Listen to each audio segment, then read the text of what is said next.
Madam President, I rise in strong support of the legislation before us. I'm grateful that we're having this conversation this afternoon on this important bill, and I want to thank Senator Winfield and Representative Staffstrom for their leadership, and grateful for Senator Kissel's support on this measure as well. Madam President, as has already been discussed today, Connecticut has made some progress in recent years around this issue of making sure that children in our state aren't entered into marriages. And this bill is critically important. We have heard very brave and courageous stories from survivors of child marriages in the Judiciary Committee over the last several years, particularly this year, and even today. Brave survivors outside this state capitol detailing their own harrowing experiences of being forced into relationships by their parents, by other people, other trusted adults that they were supposed to count on to protect them and look up to them, and the devastating consequences that those relationships, those supposed marriages that they were forced to enter into as children, their lives have been greatly affected from that abuse. Many of them endured sexual abuse, domestic abuse, and violence in those relationships. And it's simply unconscionable that Connecticut would still have a law in place that would allow children to be forced into those binding contracts, the binding contract of a marriage, and to not have a way out.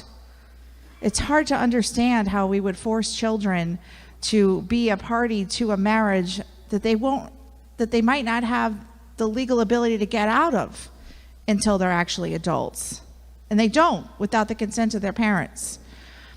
These brave women who've come forward and told us their stories, they deserve a victory of a strong passage of this bill in the state Senate here this afternoon, and I'm confident that that's what's going to happen.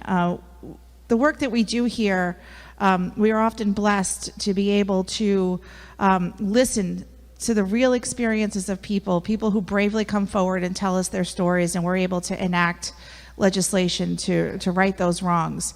And those people who come forward and tell their stories are doing so not because it would have changed their circumstances, but because they know the damage that having a law that allows children to marry can cause other people.